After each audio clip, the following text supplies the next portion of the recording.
the work session for the Assembly Budget and Finance Committee. Let's go around the table, identify for the so the record. We'll start with you, Felix.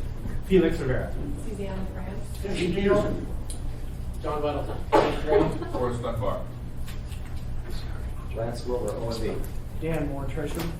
Robert Harris, CFO.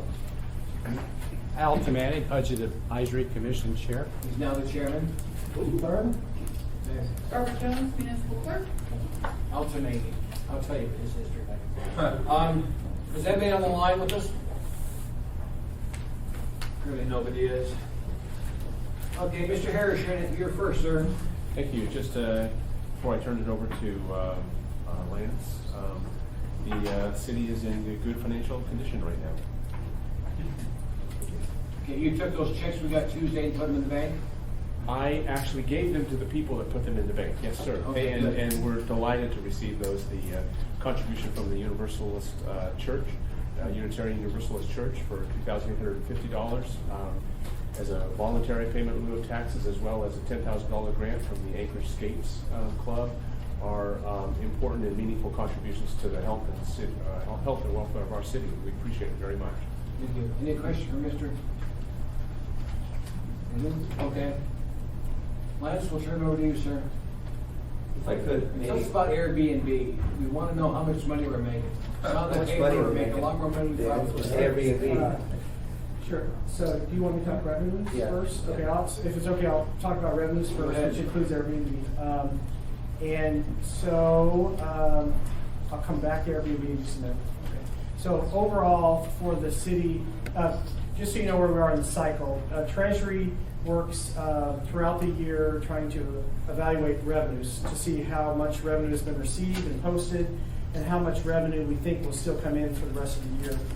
This time that we're in now in June is our very first look at 2017, our first formal look, because we need to have enough months of actual data to work with. So you will actually get a report, the Assembly will, I think it's at your June 27th meeting, and it'll show you the first comprehensive look at how we're doing with revenues. Overall, the bottom line is it's good news compared to last year. Last year was a very rough year. It kind of got worse as the year got along. But so far for this year, we are virtually right on top of the budget. So if you were to look at the very bottom line figure, it's a projection. I'm going to show you. I'm the right number here. It's $1.4 million of a negative variance. And so that is including Fund 181, which has a positive variance, and it also includes the current state of investment pool income, which is currently positive. So the two negatives that are the largest negatives so far this year are marijuana tax, and this is in comparison to the budget, and also room tax, okay? So those two alone could pretty much explain any real negative significant variance. Most other things are they're right on top of budget, or they're just barely off in terms of positive variance. The biggest positive variance would be the investment income. That is coming in strong so far, but there's no guarantees how it'll go the rest of the year. But so far it is ahead of budget, which is a good sign. The other areas that are positive, the other areas are very small. They're in the hundreds of thousands of dollars, so there's just a wide variety of them. The police department overall, as a department, is doing better this year, which is a good sign. And I think citations in May were quite strong. So they are under budget currently, but there's time left in the year for them to potentially come closer to making budget. And all the other departments are actually doing quite well with their budgeted revenue.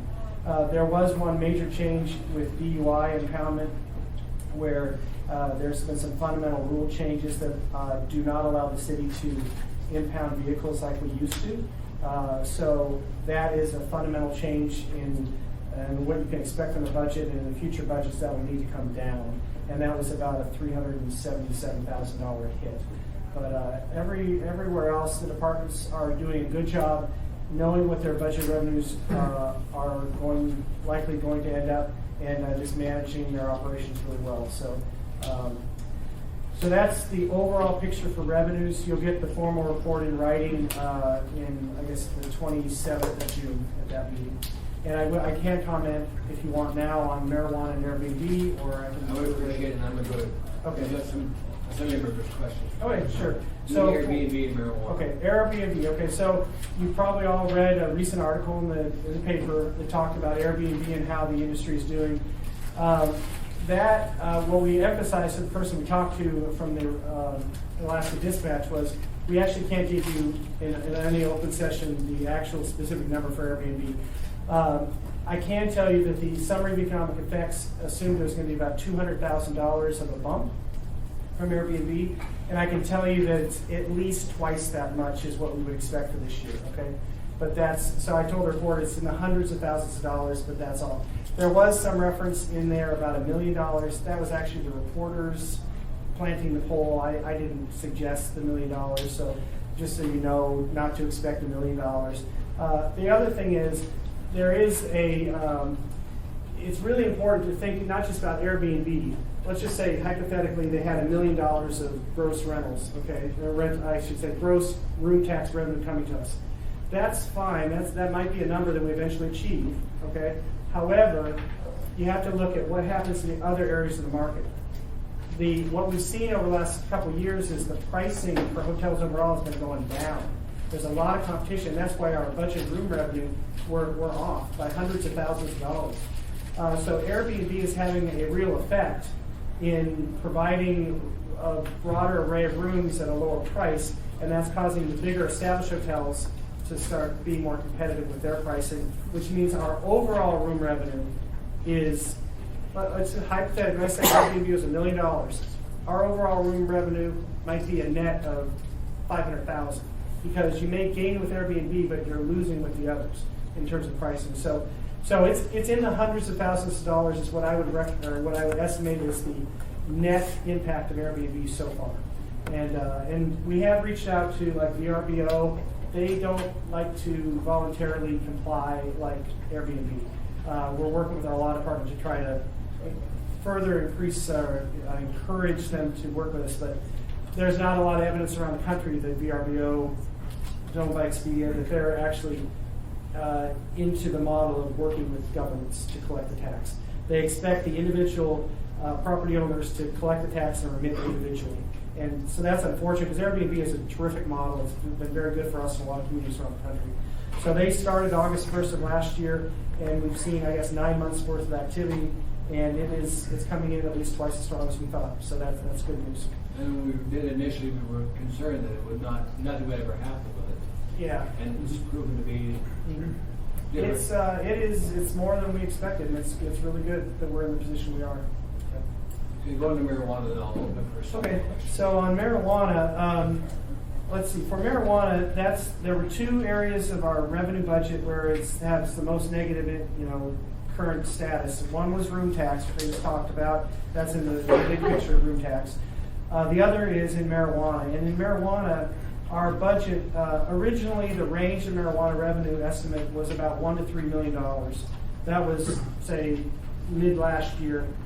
As the market has developed, and it took quite some time for various entities to come on board, and it's still happening, we're still seeing that story unfold. So at the time, I think the Assembly was considering, revising the budget and all. We still didn't have enough information to really further revise. So the budget, I believe stayed at $3 million. Our current estimate, now that we have some more data, and it's still not great because we don't have the summer tourist season. We actually expect there to be a boost during the summer. Our sort of mid-range estimate is about $1.6 million for this year instead of $3 million. So we expect that it's going to be tough hit. That's a range of plus or minus 500,000. So if it turned out really well, we could maybe get $2 million. Getting to $3 million is going to be very difficult. It would surprise us if we got to $3 million. So that's sort of where we're at with marijuana. I can tell you in terms of the estimates that we're assuming here, just give me 1 second. Okay, this assumes, and we have staff in Treasury that helps us with the analysis and done a tremendous amount of good work and research. What we looked at is Colorado, Washington, Oregon in their first year. Okay, so we're not just pulling numbers out of the air. We're looking at how much was their growth. they did have very steep growth. It kept going, but after a certain point, the prices start coming down, right? So you have these, these different things, different directions going. So for us in the first year, we're projecting for Anchorage, just in terms of the baseline growth, somewhere between 10 and 24% of growth each month for the remainder of the year. That's strong, right? In addition, we expect up to 25 to 50% of the tourist bump growth, okay? So we're expecting there will continue to be very steep growth. What we can't predict is the pricing and sort of where people are getting their product from. There is definitely, I'm not a personal understander of the marijuana world, but I have heard that there are. It's possible now. There are certain products that they can manufacture that are just these premium things that the normal guy doesn't get off the street, buying from his past dealer. So those are high-priced items that are in demand, and that is the strongest growing area. And so it'll be interesting. This is inhalants, edibles, things like that, custom-made product. And based on how that plays out and how much that catches on with the locals and with the tourists, that those are high-priced items, and that means more tax. So those things are hard to predict, but we've done our best, and our best is we're about midway where the budget is, and we do track all the new registrants coming in. We track the volume of product. We check what the state is doing with their tax, the type of products that are sold. We're really, really analyzing. The other big thing I think I mentioned in the past meeting is the federal government, including recently with the, I think he's the Assistant Attorney General, said again very recently the marijuana industry is kind of at risk from the Department of Justice standpoint. So we don't know if there will be a continuation of allowing states and cities to have legalized marijuana, or whether there'll be a crackdown on that. We don't know. But for now, we are assuming that it's, it is in operation, and we're monitoring it very, very closely. And we'll just have to adjust in the future if something fundamentally changes. Thank you, Dan. One other thing before I go to everybody else is Airbnb. We appreciate that. Yeah. Understand there's a new industry that's Airbnb. Would you guys take a look at that? I haven't heard of that one. See if we can write legislation to incorporate the money from that. They're doing the same thing with cars, doing with Airbnb. So if they're going to do that, that's going to get here. I want people to capture that segment. Okay, we'll look into that. It's all possible. Mr. Middleton, and I'll move my way down. Can you embellish on the, you said that there were rule changes with impounding cars? Oh, yeah. Yeah, I can. Just give me half a second here.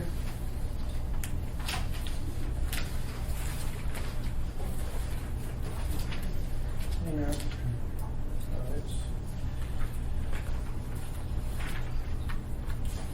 There was part of it was Senate Bill 91, some restriction. There's also a municipal code change that changed, and I think they said you couldn't impound for general. I mean, maybe Eric, one of our treasury people. Do you remember, Eric? What was the change? It was SB 91. There's a municipal code change that changed the status of one of the violations. And there's a court ruling. Unfortunately, says we can't impound all the time. I think it was in a criminal appeals court ruling. It was a very high court ruling that said we were impounding for too broad a range of reasons, and they wanted it to be just for the most severe situations, and it curtailed the amount significantly. It was like 70-80% of the reasons you could no longer tow for. So. Peterson, anything else? Thank you, Mr. Chairman. And, the main reason why the collections are down for the marijuana tax is because the cultivators are unable to meet demand. So the retail spaces are for the most part out of product within a few hours or a day after they open. And so until the cultivators can get up to equal demand, we're not going to be able to collect the tax you're projecting on. If the cultivators were producing as much as they had hoped, I'm sure we would be bringing in the tax that you had projected. But unfortunately, that's not the case right now. Okay. Mr. Middleton, any questions? No. Mr. Steele, questions, sir? France, anything? Mr. Rivera? Thank you, Mr. Chair. Okay, so this is probably a new question, but one would expect that with all these new hotels that are being built, that They're in our areas. I know, and we're getting a new one in our area hopefully in a couple of years. The expectation is that there's increased bed tax revenue. So, why isn't this panning out? There are more available rooms, that's true. But in terms of the actual rented rooms, and I think the number of, just renters, that there's some growth there, but it's just what we budget for is just sort of the natural growth. Just because they build more rooms doesn't mean we'll always have more people to fill those rooms. So it's more competition. And I think, really what it comes down to is like what I said about the Airbnb. You can have more Airbnb establishments, more hotels, and they're just competing against each other and they're driving the price down. That's the biggest thing that we're seeing is the price competition. And so I would say that pretty well explains why you're not seeing more of an increase in your room tax. We did budget for an increase, it's not where, we don't think we're gonna make that level of increase. So. Mr. Rivera, the positive side though, means we can get a lot more bigger conventions here. Because in the past, we've had a limited amount of rooms. Given all the rooms we've got now online, those bigger conventions that can come and have their services here in Anchorage. That's true. There are positive benefits. Okay. That's it, Mr. Chair. Thank you. Okay. Please continue. And so that is all I had on the revenue side. So thank you. And Lance, do you have anything? Do a couple items. As it relates to the 2017 budget, last Tuesday night we got our April report, and it basically is a reminder we were about 33% through the end of the year. At the end of April, our labor was 32% spent, and our non-labor was about 28% spent. The May numbers are coming in. At the end of May, we were at about 41% through the year, and we were probably right at about 40% expenditures. So you'll get that May report at your last meeting in June. So we're still doing very well. The departments are doing a very good job. With the new revenue numbers that are coming in, and knowing, with at least 5 months of information on expenditures, similar to the revenues, we reached out to departments this week and asked them to give us a year-end projection on how they're going to end up in 2017. We're going to then use that information to figure out how, on the expenditure side, with the revenue piece, if we need to give different guidance to the department heads in June, then we will do that to make sure that we make budget for 2017. So stand by for that. The other two items as it relates to 2018, reached out to the departments initially to start our capital improvement program. And then our general plan is we're going to try to get the CID done a little bit earlier this year. We're still going to submit it at the same amount of time because we do know that 2018 is going to be a challenge for us, so we want to spend, we'd like to get that a little behind us. We're still going to submit it on October 2nd, so working with Robert and Mike and Chris with their department heads, and then working with planning department to get planning and zoning teed up a little bit sooner in that process. So that's basically it. We're ramping up and getting scheduled together to start 18 budget processes. That's all I have. More questions, Mr. Rivera? Yes, yeah, one more I forgot. So I had the pleasure of going on a ride along with Battalion Chief with AFD, and one of the things we talked about was particularly with AFD and their budget going over budget with overtime. Are we expecting that this year, or do we think that's balanced? So I meet monthly with the fire department. If they do go over in overtime, I'm going to challenge them to find those savings someplace else. The chief and I have talked extensively about their ability to manage the budget that they have. It's management choices on how they do their overtime and how they manage their leave. Well, they have had some unfortunate, drastic incidences lately that affect their budget because of overtime issues, but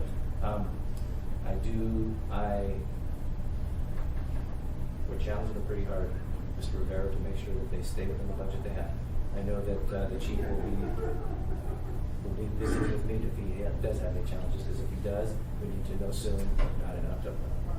Thank you. Yeah, I heard the chief is doing a great job managing, so thank you. So we had a budget item to do, like, zero-based budgeting for some department. Thank you. Which one, is that going? Yes, so I have a name of an individual that had consulted with the state in their process, and I'm going to take time to reach out to them. I haven't had the opportunity to do it sooner. The 3 or 4 departments that we were initially looking at was the 2 smaller ones was going to be probably development services, and then the library would be the 2 that we would look at.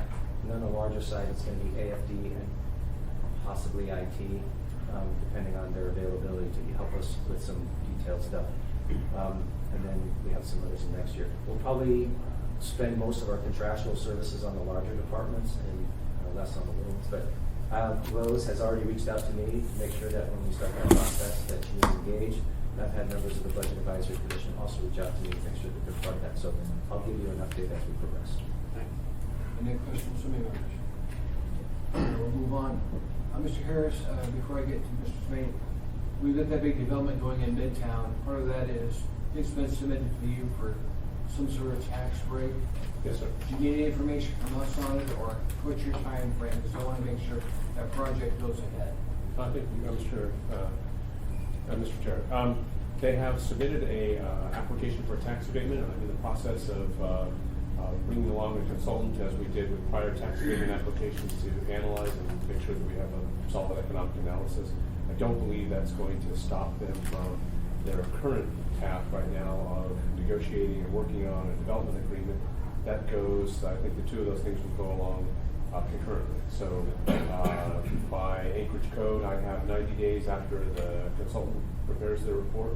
I'm hoping to get it done sooner than that. Keep us posted on it, would you? Yes, sir.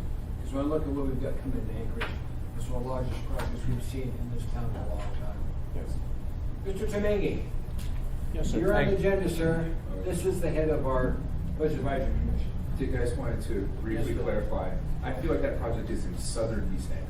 You told us you want some. It's on the eastern west I gave you a sunny map, so we can where it's at. Mr. Temengi. Yes, sir. Thank you, Mr. Chair. We just met this morning with Lance, and I'm the newly elected chair. And we're going to be taking on some interesting projects, this year. We're going to head up more subcommittees. We're going to take a little look at a number of things, bonds, taking a look at perhaps, the gas tax, and a couple of other items. So I think we're going to be kind of an enhanced operation. Lance is going to provide us some, additional support. And so we'll be bringing those items to you in the future once our subcommittees and the general committee approves recommendations to the assembly and the mayor. If there's anything we can do to help you, let us know. We appreciate your effort. When you're working on things to do, would you take a look at the inequity that exists between Providence Hospital and Alaska Regional as relates to tax exemption? Well, I think Because they're not being equally treated. Well, I think, there's a lot of things that we had done our report in 2014 as far as tax exemptions are concerned. And I think there has been some work done on those, but in most instances, some of that pertains to, the state law on property taxes. There are some things in that needs to be changed. Whether they get changed or not, I don't know what's happening. Well, the state's working on that one on sprinkler. We'll see if we get any relief on that one, because that one, we can never change that. For as long as that building exists, they still keep getting that tax exemption, a long time after it served its purpose. Well, that's about $850,000 a year. So. Thank you, Alan. Yes, Nate. Thank you, Mr. Chairman. You mentioned you were looking at bonds.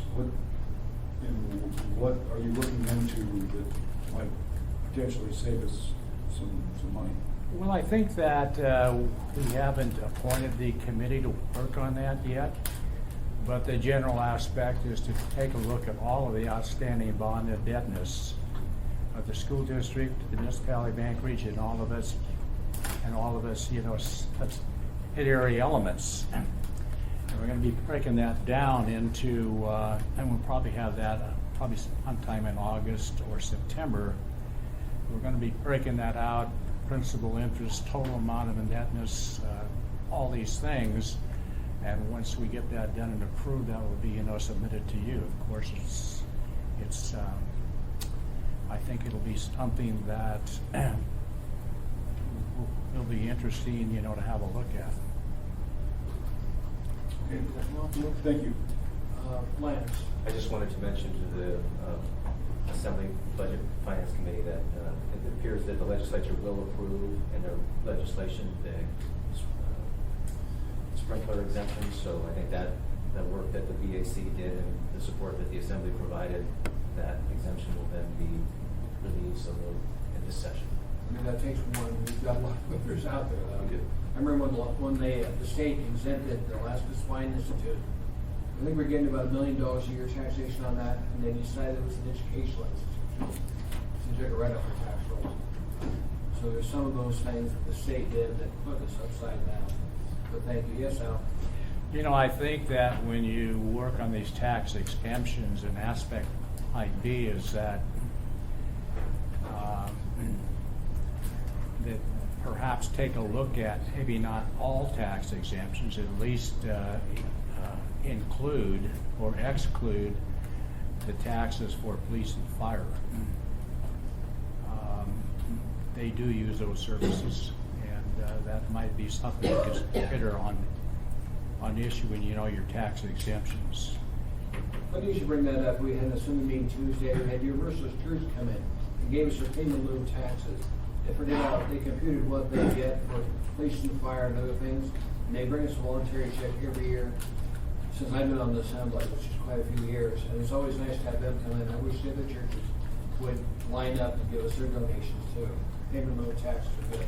Yeah, I'll be out of state until the 29th. We're leaving this Friday night, so I won't be available for the next assembly. Okay, let's move on to Alden. Mr. Chairman. Sir? Thank you. So if you do, the advisory commission does come up with some ideas where you think you might want to change state law to help us collect some more revenue, let me know, and the legislative committee will see if we can approach the correct committee chair of the legislature and see if we can get that started. Well, I think if you take a look at our report we done in 2014, it was awfully comprehensive, and all those points were outlined in that report. And Mr. Wilbur has those copies if you need them. Okay. We reinvigorated our legislative commission, so you'll see them doing a lot more down in Juneau, which is where we need help at. Vigorously. Yes, go ahead, Alden. All right, thank you, Chairman Trini. The first thing I wanted to talk about is that as we left the last meeting about a month ago, we were having a discussion with regards to the change order that had been still outstanding for some period of time after money had been approved by the Assembly in March, and we had gotten what we thought was agreement for an investment on SAP's part, and it just kept dragging on and on and on. So the good news is we were finally, last Monday, able to sign off on that change order. So SAP did commit to their little over $5 million investment in our project at that point in time. This was in addition to the $1.3 million that was a part of an AMS contract that you approved back in March as well. So approximately the $6.3 million that we had negotiated over many, many months finally were delivered, but it took, I would say, probably 3 months longer to get that one done than I would have liked and anticipated. What that basically did was provided, along with the funding from March, funding through the SAP project through June 30th, which is only a couple of weeks away. So because of their delay, we're up against it now on the next set of change orders and the next set of negotiations and all of those kind of things. So we are in aggressive discussions with them as well as the mayor. We will be looking at that over the next week and a half, because June 30th is coming up quickly. But we did get the $5 million commitment, and I know you hear from Zig and talking about how much has been spent and those kind of things. That $5 million, the majority of that money goes for work that's already been done. So we have a 2-day meeting starting next week to figure out how to, the invoices that we haven't paid, how that $5 million will get allocated to those so that we don't have to pay those invoices. But we were successful in that. I know, Mr. Trainee, you wanted an update on that as we got there. So, but it was a protracted time frame, unfortunately, to be able to get that done, and now we're up against it again.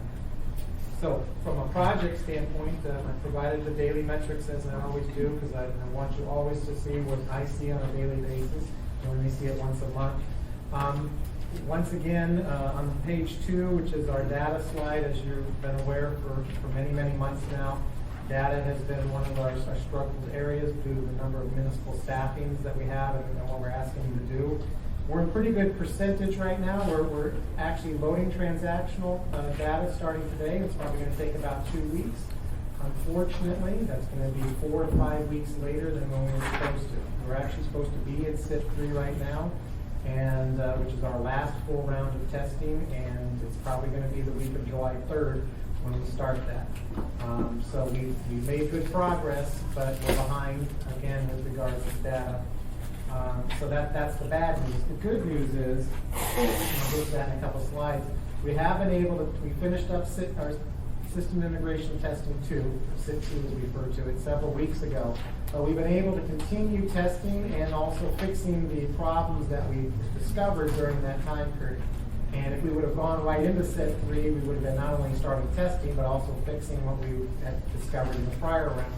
So we are actively still working and fixing those things. And what that will mean is when we get into SIT 3, we'll be looking for the new stuff, not the stuff that we're already aware of. So I'll get to that in a second. But the next thing that we've started is we did start 3 full rounds of parallel payroll cycle testing that we talked about. Tomorrow is the last day of our second round, so we have a 3-week cycle left. The first cycle had a $5 threshold on gross pay, and in the current cycle that we're in, it's a $2.50 and on both gross and net. And slides 3 and 4 basically are showing that. And what we're doing is we're trying to do everything possible to make sure that the pay and the union rules and everything are matching up between what we did in PeopleSoft and Kronos and what's going to be matching up in SAP. Trying to find any issues that we have now rather than when we're live and that actually affects people's paychecks. The next round of cycle testing on this one, which will be the last, which we start on Monday, will have a 50-cent threshold on gross and net. So on slide 3, we had out of 2,800 people, 387 that were off above the 250 threshold on gross, which is really good because we had an 800 threshold at $5. So we identified the areas, fixed them, and then when we ran them again, we're able to get closer. The next slide is a new one that's on our net. So this is the first time going into net on page 4. That's your after tax and looking at that. So we're getting into deductions and all of those kind of things to make sure, and it still has the same threshold. A larger number of people, we had about half of them were off, but we found a few things with tax rates and certain schedules and tables that needed to be updated when we're doing these types of things. So the whole point of doing these testing is to try to find the things that are off, and we are doing some pretty good things on parallel payroll. In addition to that, the payroll department has even taken it upon themselves to do additional testing in a variety of different scenarios to try to ensure that payroll is looked at every which way we possibly can. So we're real happy with the way that those things are progressing. The next 3 slides have to do with our testing for SIT 2. These are kind of our matrix of where we ended. I will refer you to page 6. This is probably the one. If you remember, Philo was our area where we did not really have a good SIT 1. We had to de-scope a whole bunch of work because the development wasn't done. So in essence, this particular round for our finance and logistics module was our first time through. As a result of that, we didn't get through all the scripts that we wanted to run because we ran into defects and you had to fix them, and some of them were relatively substantial. You'll see on that slide there that the dark blue line is higher than what we got to, which was the light blue line. Obviously, that's not going to be acceptable for us to have that happen in the next round of SIT testing. We need to make sure we get through everything and identify them. So we focused some extra efforts on SRM, that's our purchasing area, there were some struggles in that area. Brought up additional resources, hopefully some of those areas will still not be there.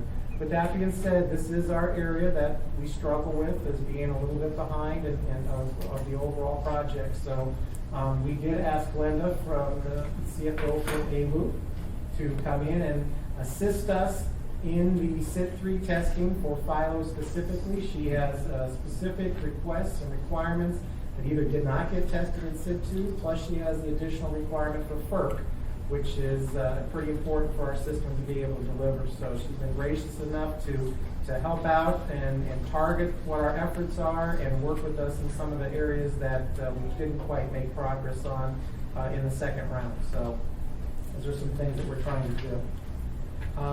Then I'll refer you to actually page 10. This is our HCM, which is our human resources and payroll area. This one here is one of our big successes here. We had 54 scenarios, which had 1,400 test scripts in them, and we are down to 3 that we have not been able to completely validate. And this is an important chart because in order to validate a scenario, everything in that entire scenario had to work. So that means that if we identified a problem, we have not only fixed it, but retested it again to make sure it works.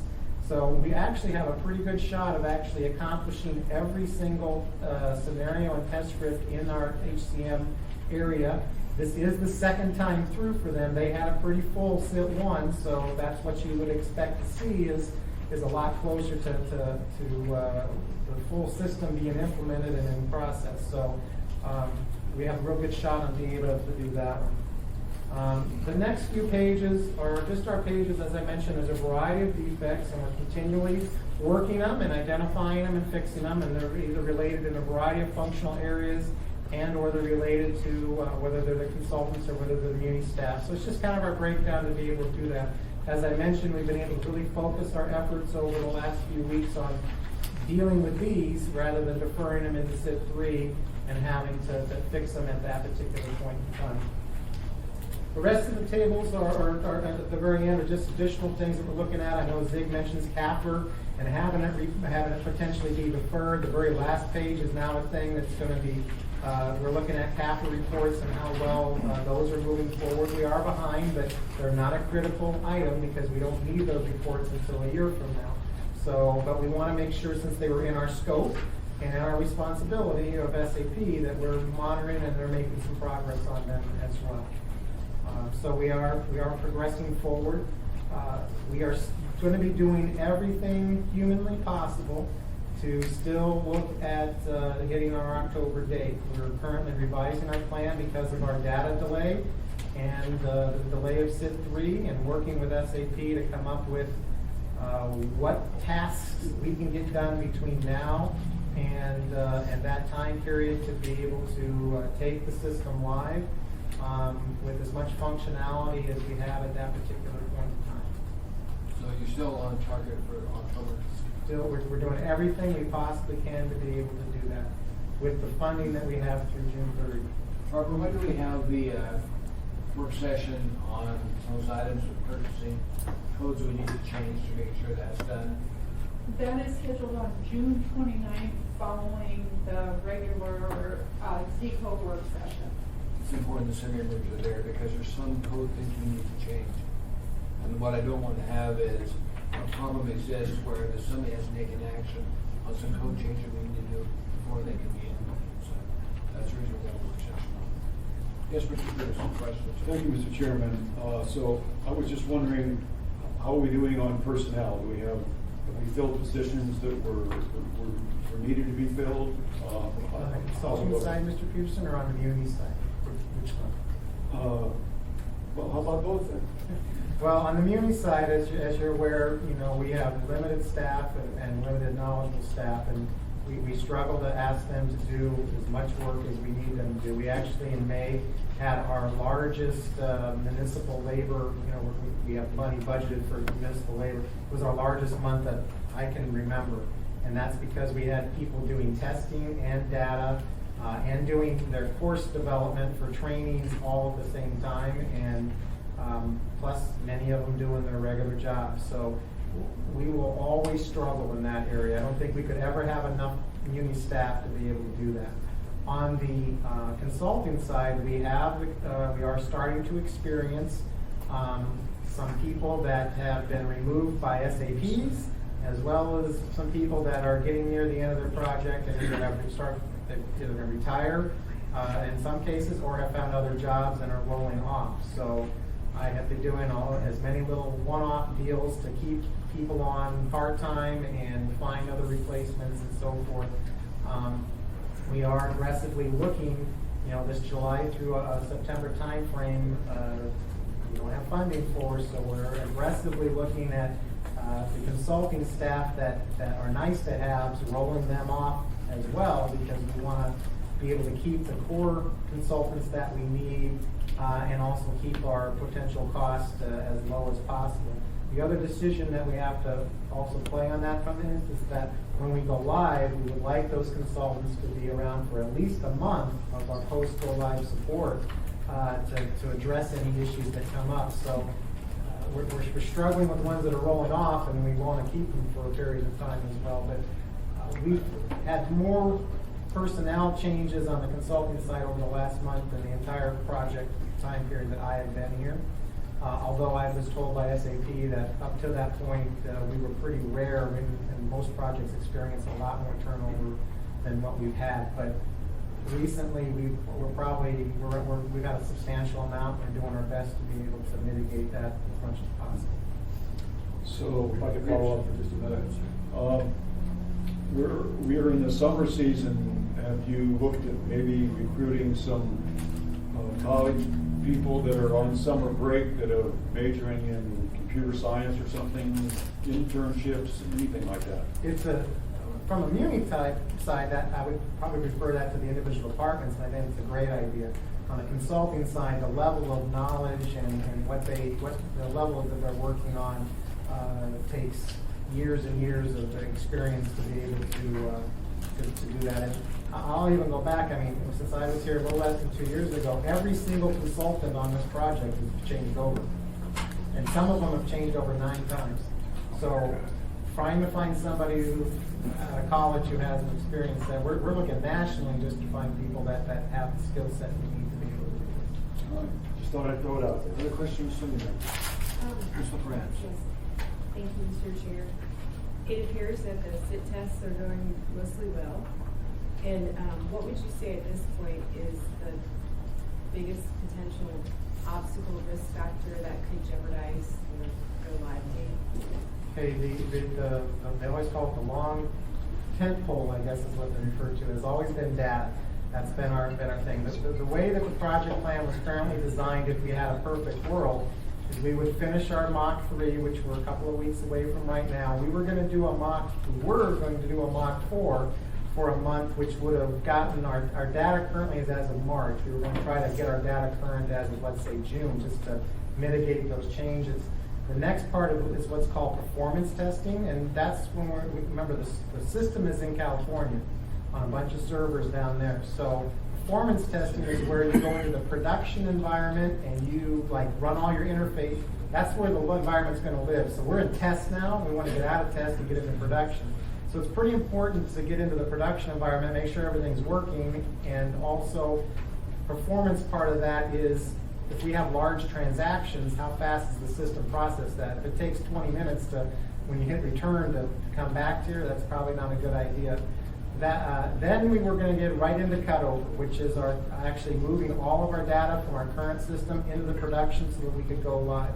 Those are really the only 3 stages that are left on the data side. What's running concurrently with that is the SIT3 and the defect, but that's not necessarily contingent upon the time frame.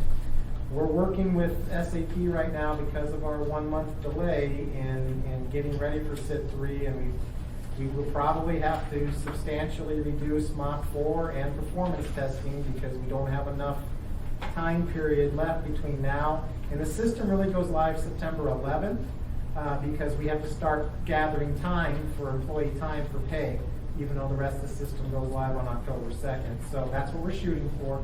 But we don't have much time left, and There is obviously a little bit of risk if you had a 1 month plan and you make it down to a 2-week plan, you might have to pick some select things. So we're right in the current process of identifying what we can do to try to make sure we hit our dates and minimize the potential risk. But that's the critical path.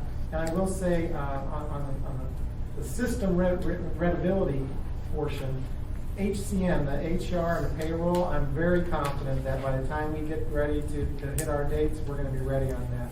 Philo, we're bringing in, we didn't get through all the scripts, so we're going to hit them once.